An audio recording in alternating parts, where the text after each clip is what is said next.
అందరికీ నమస్కారం. Welcome to untold history Telugu channel. భారత్లో జరిగే ఎలాంటి అటాక్ గురించి అయినా, అందులో పాకిస్తాన్ పాత్ర ఏమిటి అని కనిపెట్టడానికి మన ఇంటెలిజెన్స్ డిపార్ట్మెంట్స్ అన్నీ కూడా పనిచేస్తూ ఉంటాయి. ఆపరేషన్ సింధూర్ తర్వాత పాకిస్తాన్ ఐఎస్ఐ నుండి అక్కడి ఉగ్రవాద గ్రూపులు, ముఖ్యంగా జైషే మహమ్మద్, లష్కర్-ఏ-తోయిబా లాంటి గ్రూపుల నుండి ప్రమాదం ఉంటుంది అని పాకిస్తాన్కి సంబంధించిన ప్రతి కదలికని రికార్డు చేస్తోంది. ఇక్కడ పాకిస్తాన్ టెర్రరిస్టులు భారత్ని తప్పుదారి పట్టించే ప్రయత్నం చేశారు. తమ ప్లాన్స్ ని ఈసారి టర్కీ నుండి ప్లే చేశారు. కాశ్మీర్లో వాల్ పోస్టర్లు అంటించిన ఆదిల్ అహ్మద్ రాతర్ నుండి రెడ్ ఫోర్ట్ ముందు కార్ బ్లాస్ట్ లో చచ్చిన ఉమర్ ఉన్ నబీ దాకా మొత్తం 5 డాక్టర్స్, ఈ 5లోని ఉమర్ ఉన్ నబీ అండ్ డాక్టర్ ముజమ్మిల్ షకీల్ గనే అనువారు టర్కీకి వెళ్లి వచ్చారు. వీరికి జైషే మహమ్మద్ సంస్థతో సంబంధాలున్నాయి. వీరు టర్కీలో జైషే మహమ్మద్ సంస్థకు చెందిన అగ్రనాయకులను కలిశారు. అక్కడ ఏం చేయాలి, ఎలా చేయాలి అన్న ప్లాన్ జరిగింది. భారత్కు సంబంధించినంత వరకు పాకిస్తాన్ తర్వాత పాకిస్తాన్ లాంటి మరొక ఇస్లామిక్ శత్రు దేశం టర్కీయే. ఏ కారణం లేకుండా కేవలం భారత్ హిందూ దేశం అని, పాకిస్తాన్ ముస్లిం దేశం అన్న కారణంగా భారత్ పట్ల శత్రుత్వాన్ని ప్రకటిస్తూ పాకిస్తాన్ కి సహకరిస్తూ ఉంటుంది టర్కీ. ఇప్పుడు ఈ విషయంలో కూడా టర్కీ పాత్ర ఉంది. ఈ డాక్టర్స్ టర్కీ టూర్ కి వెళ్లి వచ్చిన తర్వాతే ఇదంతా జరిగింది. సో పాకిస్తాన్ తర్వాత భారత్ టర్కీని 24/7 365 డేస్ అబ్జర్వేషన్ లో పెట్టాల్సి ఉంది. భారత్లో ఈసారి అతి భయంకరంగా విధ్వంసం జరపాలి అని పాకిస్తాన్ నుండి కాకుండా టర్కీ నుండి ప్లాన్ చేశారు. ఖతార్ నుండి కూడా ఈ విధమైన ప్లాన్స్ జరిగాయి అని కూడా ఇంటెలిజెన్స్ నివేదికలు చెప్తున్నాయి. సాధారణ ప్రజలు పేదవారికి బ్రెయిన్ వాష్ చేసి, చస్తే స్వర్గంలో మీకు 72 మంది కన్యలు దొరుకుతారు అని చెప్పి ప్రతిసారి వీరిని సూసైడ్ బాంబర్స్ గా చేసి బలిస్తారు. కానీ భారత ఇంటెలిజెన్స్ ఇప్పుడు ఎలా పనిచేస్తోంది అంటే, పాకిస్తాన్ ఆధారిత టెర్రరిస్టులు లేదా దేశం లోపల ఉన్న ఉగ్రవాద మద్దతుదారులు, స్లీపర్ సెల్స్ మొదలైన వారు ఒక్క అడుగు కదిపినా స్కాన్ చేస్తున్నారు. భారత్ 12 ఏళ్ల క్రితం భారత్ కాదు. మోడీ గారి హయాంలో చాలా మారింది. ఉగ్రవాదులు తమ ఉనికిని చాటుకునేందుకు ఉచ్చపోసుకుంటున్నారు. అందుకే సాధారణ పేద ప్రజలను కాకుండా డాక్టర్స్ ని ఎంచుకుంది. డాక్టర్స్ అయితే సమాజంలో గౌరవం, ప్రతిష్టలు ఉంటాయి.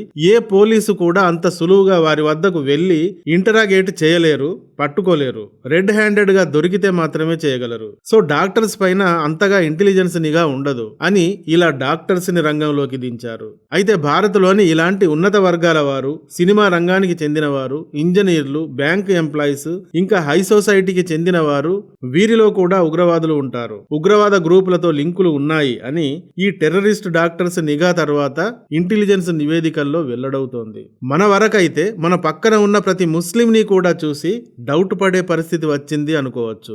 ఈ ఎదవలు అలా చేశారు.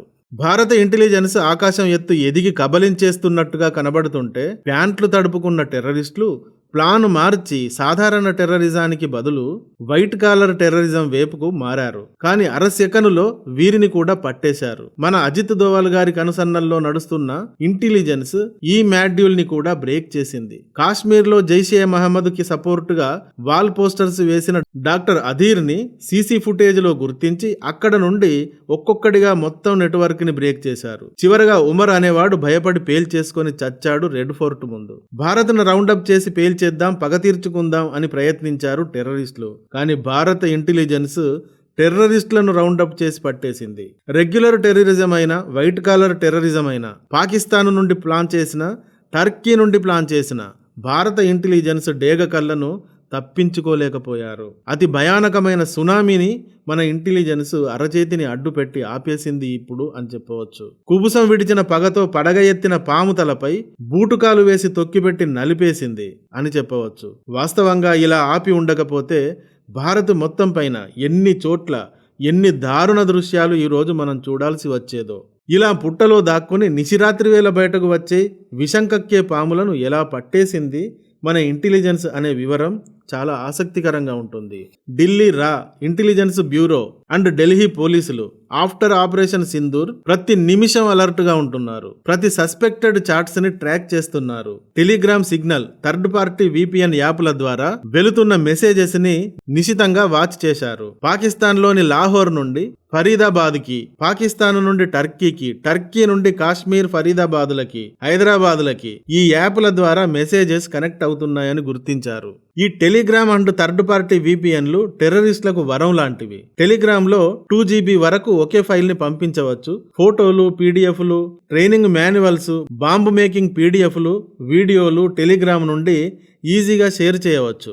ఈ యాప్ ద్వారా ఒకేసారి లక్షల మందికి మెసేజ్ పంపి ప్రాపగాండా సృష్టించవచ్చు. టెర్రరిస్టు సంస్థలను కూడా రిక్రూట్ చేసుకోవచ్చు. ఈ యాప్లో బాట్స్ కి మంచి సపోర్టు ఉంది. టెర్రరిస్టులు వీటితో ఆటో రిజిస్ట్రేషన్, ఆటో మెసేజ్లు, ఆటో రిక్రూట్మెంట్ ఫారమ్స్ వాడుతూ ఉంటారు. ISIS బాట్స్ గురించి అధికారిక నివేదికలు దీనిపైన చాలా ఉన్నాయి. రష్యా, చైనా, ఆఫ్ఘనిస్తాన్ వంటి దేశాలు టెలిగ్రామ్ను బ్యాన్ చేశాయి. కానీ VPN, మిర్రర్ యాప్లను ఉపయోగించి దీనిని తిరిగి ఉపయోగిస్తున్నాయి అక్కడ కూడా. So Bharat intelligence Pakistan, Turkey, Qatar, Azerbaijan, భారత్ల మధ్య ఈ యాప్ల ద్వారా జరుగుతున్న కమ్యూనికేషన్ ని సెకండ్ డీకోడ్ చేస్తూనే ఉన్నారు. సో దీంతో ఈ వైట్ కాలర్ మాడ్యూల్స్ ను గురించిన సమాచారాన్ని ఇంటెలిజెన్స్ కనిపెట్టగలిగింది. భారత్లో భయంకరంగా పేలుళ్లు సృష్టించడానికి ఈసారి హాస్పిటల్స్, కాలేజీలు, యూనివర్సిటీలను టార్గెట్ చేయబోతున్నారు అని, ఈ కుట్రలో డాక్టర్లు, విద్యా సంస్థలు ఉన్నాయి అని కనిపెట్టగలిగారు. తెలంగాణ నుండి ఢిల్లీ నుండి కాశ్మీర్ దాకా టెర్రర్ నెట్వర్క్ ఎలా ప్లాన్ చేస్తోంది అని తెలిసిపోయింది. టెలిగ్రామ్ ఛానల్ ని టెర్రరిస్టులు ఎలా వినియోగించుకున్నారో మన ఇంటెలిజెన్స్ అదే టెలిగ్రామ్ ఛానల్ ని అంతకంటే చాలా బాగా ఉపయోగించుకుంది. ఈసారి మేధావి వర్గాన్ని టెర్రరిజంలోకి దింపి దారుణం చేయాలి అనుకున్న పాకిస్తాన్కి, టెర్రరిస్టు గ్రూపులకి, టెర్రరిస్టు కేవలం టెర్రరిస్టే, వాడు మేధావి ఎలా అవుతాడు? వాడి బ్రెయిన్ లోకి ఉన్మాది దూరిన తర్వాత వాడు వాల్ పోస్టర్లు అంటించేవాడిగా, అకారణంగా సూసైడర్ గా మారుతాడు తప్ప ఇలాంటి వారి పీక పట్టుకుని నొక్కడం మాకు చాలా సులువు అని భారత్ ఇంటెలిజెన్స్ వీరికి చెప్పుతో కొట్టినట్టుగా ఇప్పుడు అనుసరించినట్టయింది. ఎందుకంటే వైట్ కాలర్ పేరుతో టెర్రరిజంలోకి దిగినప్పటికీ భారత ఇంటెలిజెన్స్ పట్టేసింది. టెర్రరిస్టులు ఎంతగా ఇలా ప్లాన్ వేసినా భారత ఇంటెలిజెన్స్ ముందు పిచ్చి కుక్కలు షూట్ చేయబడినట్టుగా షూట్ చేయబడ్డారు. ఆల్రెడీ నేర చరిత్ర ఉన్న వారిని ఈసారి భారత్లో పేలుళ్లకి నియమిస్తే వారిని భారత ఇంటెలిజెన్స్ వెదికి పట్టేస్తుంది అని ఇలా డాక్టర్స్ ని నియమించింది. ప్రస్తుతం ఈ డాక్టర్స్ ని కూడా పట్టుకుంది ఇంటెలిజెన్స్. కానీ వైట్ కాలర్ టెర్రర్ మాడ్యూల్లో డాక్టర్లు కాకుండా మిగతా డిపార్ట్మెంట్స్ లో ఆఫీసర్స్ స్థాయి వారు ఎందరు ఉన్నారు అనేది ఆందోళన కలిగించేదిగా ఇప్పుడు మారింది. దీంతో భారత్లోని ప్రతి ముస్లిం పైన ఇంటెలిజెన్స్ నిఘా పెట్టవలసిన అవసరం ఏర్పడింది. అయితే వారు అతి తెలివితో ఎంతగా ప్లాన్ చేసినా మన ఇంటెలిజెన్స్ బ్రేక్ చేసేసింది. పెను ప్రమాదం నుండి భారత్ని కాపాడింది. ఫరీదాబాద్ లోని రెంటెడ్ గదుల్లోకి 40 రోజుల వ్యవధిలో 3 టన్నుల పేలుడు పదార్థాలను చేర్చారు. పాకిస్తాన్ లోని లాహోర్ నుండి డిజిటల్ హ్యాండ్లింగ్ ఉండటం, ఫరీదాబాద్ మాడ్యూల్ కి ఇన్స్ట్రక్షన్స్ రావటం, బ్లాస్ట్ కు ముందు వచ్చిన సంకేతాలు, files sharing, Lahore exit node అన్నింటినీ ఇంటెలిజెన్స్ ట్రేస్ చేసింది.